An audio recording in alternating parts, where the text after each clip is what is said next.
And I posted it on Facebook, and it was in a 2-year period, 26 businesses closed down in the 6 blocks on Monkland Street. In a 2-year period? In a 2-year period, 26.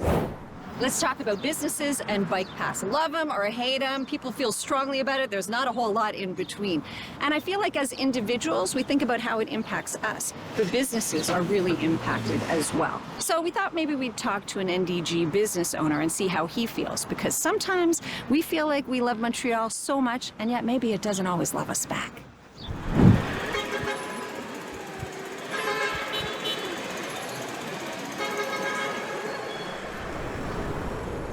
I'm joined by Mike Silas, NDG business owner. Thank you so much for your time today, Mike. My pleasure. Thanks. How long have you been doing this? I've been a business owner at NDG for 28 years now. 28 years. So you've seen some things. I've seen a lot of things, yeah. Let's start by maybe talking about that. Like, how much have things changed over the years? Has it gotten better, worse, the same? Yeah, it's gotten better, except, I mean, there's less parking now, which is a pain in the rear. But it's interesting to do business on Monkland. I did a quick research about like businesses that have opened and closed on Monkland from where we are located up until Giroir, which is a 6-block stretch. Yes. And I posted it on Facebook, and it was in a 2-year period, 26 businesses closed down in the 6 blocks on Monkland Street. In a 2-year period? In a 2-year period, 26. What was I count myself really lucky to still be here. That you're still trucking, yeah. What would you say were the contributing factors to those businesses closing? It's very difficult to get an NDG now. There's very little parking. It's very expensive. Rents are astronomical. I can barely afford it here. And we've been here a long time. You can only adjust your prices so much before people saying it's more expensive to eat here than it is to eat on Saint Laurent. Yeah, it has to make sense, It has right? to make sense. Because then people aren't going to come at all. We're a local place. Okay, so let's talk about some of the specific factors that may have contributed to this. I know that a lot of merchants have been upset about the installation of the Terrebonne bike paths. So it appeared, it is horrendous. It disappeared, and then they brought it back, seemingly having consulted with people. Were you consulted? This is not the first time I've dealt with an issue like this. With the Terrebonne bike path, they installed it, they pushed it through, and there was so much backlash. That's going back 3-4 years ago now. 2020, it was installed initially.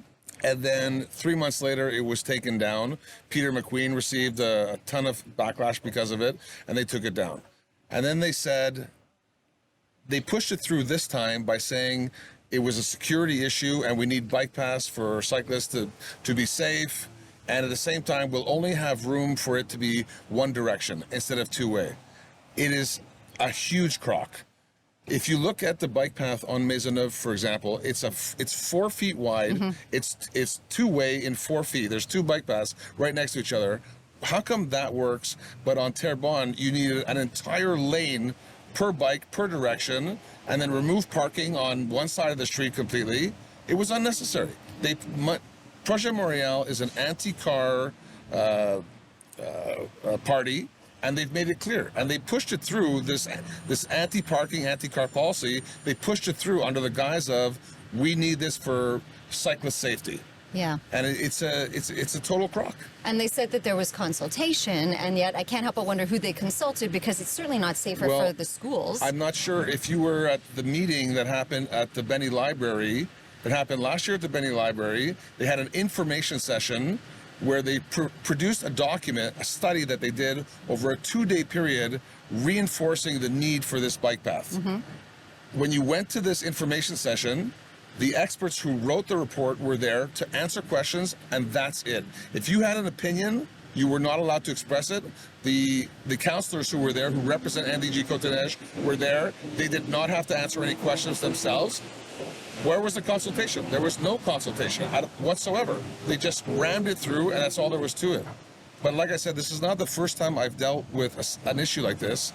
I had a business in the Plateau, another restaurant. Okay. And back in 2017, the mayor announced that she wanted to close the road going over Mount Royal. Mm-hmm. I remember. Yeah. And I went to City Hall and went to the question period during one of the public meetings and asked the mayor, if you're so confident that the Montrealers want this, why don't you put it to a vote? Let the citizens decide if they want this or not. She refused. She didn't even answer my questions. So I forced a public consultation to keep that road open. That means you have to file a document with the OCPM, the Consultation Bureau of Montreal. Yeah. You file this document. If it's approved, you have to collect 15,000 signatures, Oh my goodness. which is a crazy task. Yeah. The initiative that me and a few other Montrealers took on was to force this public consultation. And there was so much media that contacted us and surrounded us with it that at the end, the mayor, Valérie Plante, finally said, okay, we're going to hold a public consultation. The director of the OCPM called me, her name was Dominique Olivier, and said, look, the city has finally agreed to do a consultation for this. Will you drop your demand for the 15,000 signatures and to force one? I said, yes.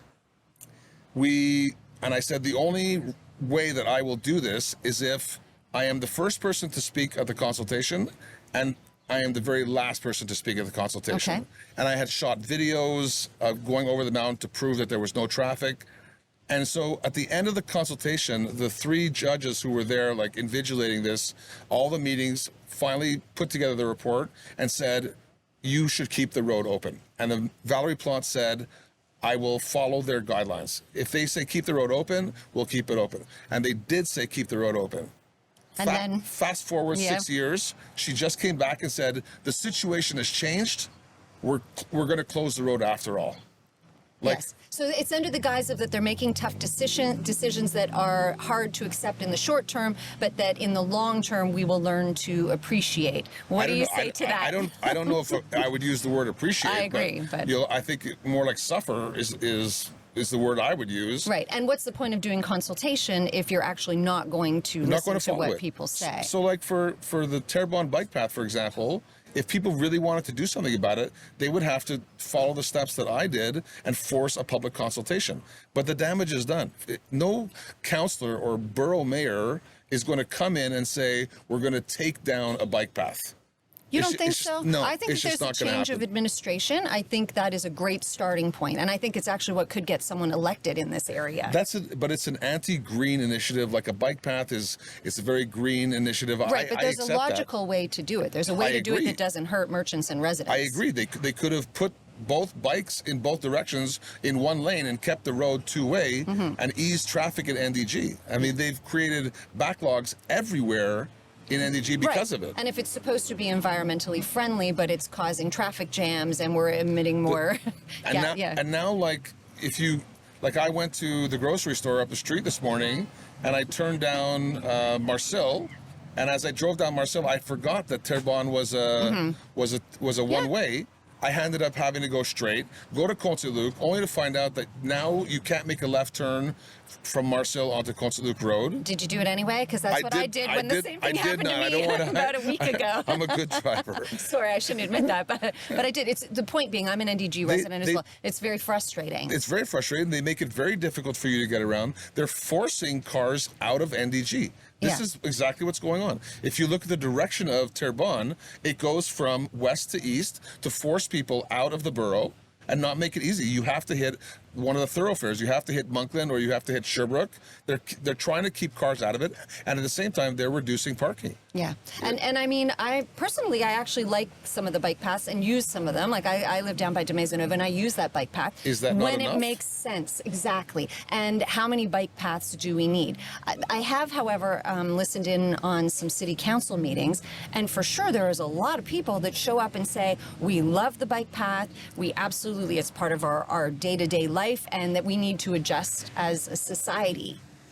So you weren't at this information session at the Benny Library. Not. There was one row of cyclists near the front row, and there was 300 citizens who were opposed to this, and a lineup going out the doors down the hallway of citizens who were opposed to this. There's a way greater percentage of people who were opposed to this than were for it. I agree. There's no question about it. What I'm hearing then is that if the administration chooses to listen, they are choosing specifically who they want to listen to. You cannot deny that they are an anti-car party. I think they would prefer that you say pro-bike path than pro. I don't care what they would prefer. The reality is, and this is not the end of the bike paths. I don't know if you've seen that they have a projection map of all the bike paths that are yet to come. But they'll tell you that it's a very small percentage of Montreal streets, and that again, it is a short-term pain for a long-term gain. That's the ongoing argument. I disagree. I disagree. NDG is a very popular borough to live in. There are more and more condo buildings that are going up here. Yeah. We need parking worse than ever, and the bike paths only reduce parking. And if they continue to do what they're doing by removing one lane on streets, like I live in NDG, if in the winter to find parking is impossible. It's impossible. After a snowstorm, it is really impossible. I'm with you. I rent a parking spot, and I'm really happy that I have one available to me. But for people who have to dig themselves out and find parking on one side of the street, or don't have the budget to rent a spot, for sure. Yeah, it's impossible. So, and then let's talk about bike paths in the winter, because so I know St. Monica's Church has been very vocal about their opposition to the bike path running directly in front of the church and how it impeded their parishioners to be able to have access, particularly during funerals, weddings. Yeah. And they had asked at one point for the city to simply close the bike path, at least that part, during the winter because of lack of usage. Lots of uses and accessibility, the need to be able to bring a car right up against the sidewalk in front of the church. Yeah. So what do you think about bike paths operating in the winter? And does it impact your business in the winter too? It's absurd. Really, we're keeping the bike paths open for the 2 cyclists a day who are braving minus 20 temperatures to go to work. And you're going to spend how many millions of dollars on clearing the snow in the winter on bike paths? I mean, where's the sense here? Where's the logic? It defies everything that you know about common sense. It defies everything. It's impossible to me how this is still going on and allowed in the budget. I can't wait for the election. I think you're not alone, but I think people are very divided about what they're looking for right now in the next administration. I'm thinking again about St. Monica's and how they have been so vocal and outspoken, and they were, even going door to door and stuff at one point. And where have they gotten with it? So that's what I was going to ask you. Does it make a difference to be vocal? You were outspoken. The only way is to force a public consultation, like I did. But then that also didn't end well. It ended well for 7 years. We had use of the road. It did something. Like I drove over it last week. I drove over it last night, but we know what's coming. The end result is the same. I know what's coming, but you have to draw media attention to it. Yes. The only way that the City of Montreal called for a consultation for the Mount Royal Road with me was because the media was really supporting my initiative along with some other Montrealers to keep that road open. And the more bad press that the city got because of it, the more they were amiable to changing their opinion on it. Yes. So St. Monica's, they need to force a public consultation. It's the only way. Even if it's after the fact, by calling 311 and voicing a complaint or trying to slander one of the city councillors who are with it does nothing. You get nowhere. Although from what I understand, they have received phone calls. There have been some concessions made of late. But is it too little, too late? So that's my next question for you. Look, you're of the opinion that a party might come in and remove the bike path. And for me, what's done is done. Same as what they did on Marcel and Côte St. Luc. They installed a huge cement, I call it an elephant, a huge cement elephant on the corner so you can't turn left onto Côte St. Luc Road. It's the same thing. Nobody's going to come and say, break up the sidewalk. We're going to make turning left legal again. It's just not going to happen. It's not going to happen with the bike path either. It's a fait accompli. So what I'm wondering about, though, is so many of the problems that we're dealing with today have preceded this administration and will continue to exist after this administration, or we might have the same administration, right? With a new mayor. I mean, we don't know what the outcome's going to be. I mean, I guess clearly, first and foremost, we have to kind of compel people to get out and vote, because I think that's one of the biggest problems is voter turnout is so low. It is. And you have, for example, cyclists. They are extremely organized. They're very loyal to their community. They are very organized, whereas the average citizen who doesn't bike to work is not going to call all his friends and say, okay, come out and vote. But the cyclists, they have Facebook pages, they have Instagram accounts, they make their initiatives very clear, and it's very easy for them to rally a big voter turnout. And voting for the party is not a right. it's your duty to vote. You have to go out and vote.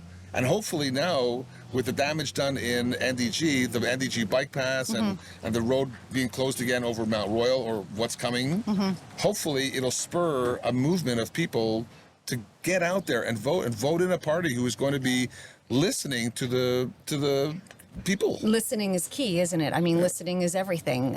So when's the last time did you feel like you were listened to? The only time I ever felt listened to was when we forced the consultation. Okay. That was it. When I was in front of judges presenting videos and my testimony, that was the only time. And we had to force the hell out of it to get to that point. It was a massive amount of work, and it lasted years, this initiative. I mean, we got somewhere with it. Yeah. But when I look at what some of the other NDG residents are doing is I mean, without naming names, there are some very outspoken people and Facebook groups who are against the bike path. But it's not enough to just complain on Facebook. No. You have to force a public consultation. That is what it's made for. It's in the charter to give you this I right. mean, I hate to sound negative about it, but I keep circling back to the fact that you got that. And yes, we bought 7 years of still being able to drive over the mountain. But the ultimate, at the end result, is still going to be that they're not listening to what the public said. Look, I don't think that I don't think anybody is going to be able to do anything to remove the bike paths on Terrebonne. I know you Can it be made better? Can it be made more manageable so that it's less detrimental to businesses? And I know, like, yes, I think it's possible that they move from one direction on one side, one direction on the other side, that they combine the bike paths onto one side of the street and include more parking on, let's say, 2 parking lanes and 1 driving lane along with the 2 bike paths. But there's no way they are going to remove it completely. There's no chance. Okay. We might, but they're not going to make Terrebonne 2-way again. They want cars out of NDG. is the damage done? As a business owner, Mike, you're feeling the impact. You said 26 establishments have closed. 26 and counting. And since I produced that fun little list that I came up with, 2 more have closed down on the street. Like, it's sad. Like, there's a lot of businesses that have to struggle with permitting issues and Revenue Quebec problems. Extortion now.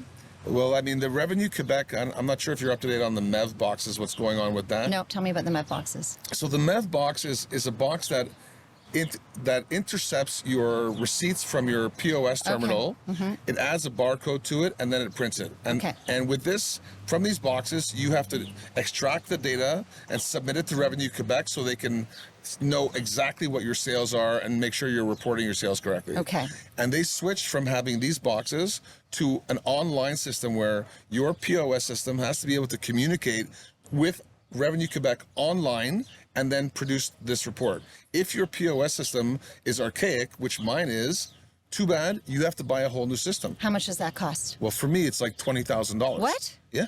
And I have to throw my old system away, and I'm forced. They came in and they said, if you don't do this, you're getting a $5,000 fine. Okay, so let me ask you, this is a provincial... That's a provincial thing. Yeah. But could there be some subvention? Could there be some bursaries, some funding to help out with this expense for small business owners? That would help. I would love to think so, but there's no way it's going to happen. And it's, unfortunately...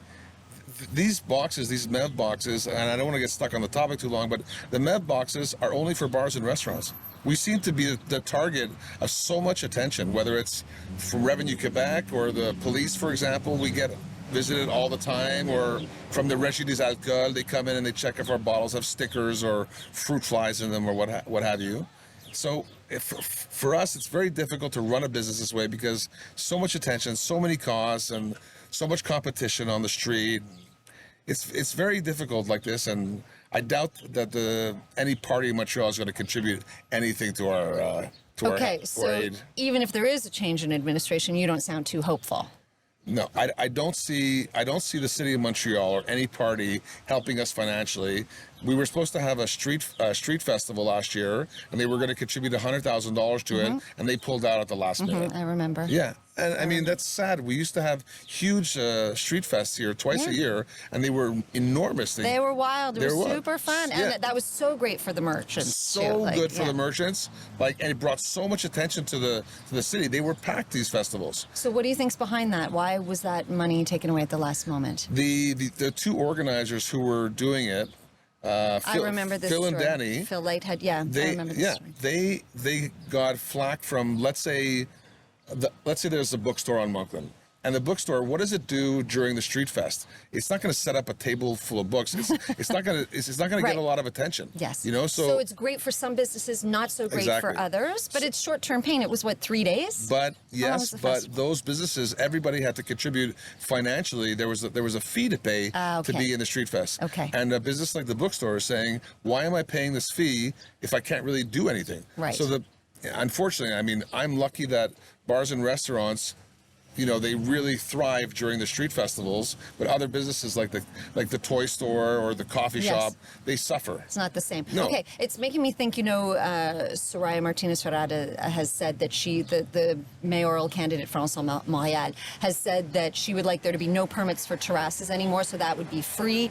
That's about 300... When did she say that? She said it just the other day. Wow. Yeah. I would love that. Because she wants to encourage more terraces. However, that would create a $300 million, they would lose that in tax dollars, right? But I'm thinking, so are the permits that expensive? Because what's going through my head is keep charging for the permits, use some of that $300 million to do things like allow some of those businesses who don't benefit from the street Wait, festival. $300 million, is that supposed to represent lost revenues for... Just from the permits. But from NDG Côte-des-Neiges borough? No, or no, no. all the 19 Yes, boroughs? it's my understanding. I don't know. Look, if she's... You know what? I'm sorry. It might have actually been specifically downtown. This might have been just a downtown initiative where she's willing to do the free permits. It doesn't apply to NDG. I'm sorry, I gave you false hope. No, no. But what I was going to say is there's no fee to use the only permit I have to apply for my patio is the Régie des Alcools permit, the alcohol permit to be able to operate on the patio. Okay. But you don't pay like a fee to use have the a exterior. terrace. Yeah.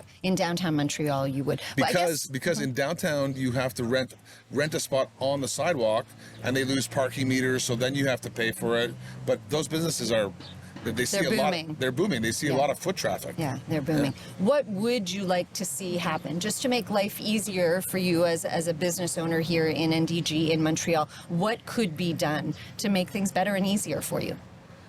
Stop removing parking is the number one thing. Maybe make parking free on the weekends. Mm-hmm. Maybe shut down parking meters at 6 o'clock kind of thing. Allow businesses to operate later kind of thing. Certainly having a terrace permit, being allowed to use your patio, like it's not everybody who gets to use a side patio like we have here. Businesses up the street are limited and can only use spaces in front of their businesses, whereas we can use the side. So I'd try to make it easier on businesses like that. Have garbage pickup twice a week would be great instead of once a week. Yeah. The argument with the garbage is that there's more composting being picked up and more recycling being picked up. As a business owner, I mean, I'm thinking once a week garbage pickup is probably an issue in terms of dealing It's with a huge issue. I got to store it. and rodents. Yeah. Yeah. I have to have bins for everything, and so we have like 10 garbage bins that we have to maintain, and they get stolen and damaged, and and again, to store all that garbage and all that recycling is a huge pain. It's a lot of time and effort for the staff to take care of it. Breaking down cardboard boxes and maintaining all of your liquor bottles and water bottles and cans and recycling You don't everything. think about it. I never think about that when I go to Yeah, a business but and it's sit on a terrace and have a drink and enjoy it. I don't think about what's... It's a huge problem. Yeah, I bet it is. Yeah. And then, like we said, the vermin that it attracts is... Everything has to be in a bin, and even at that, the raccoons get through everything. Those raccoons? They get into everything. I don't know what's up with the raccoons in NDG, but they've got superpowers, I That's swear. why they call them trash pandas, right? Trash pandas? Yeah. So I feel like I want to ask you, because you're clearly so engaged and so involved and so invested in your business, yes, but beyond that, the community.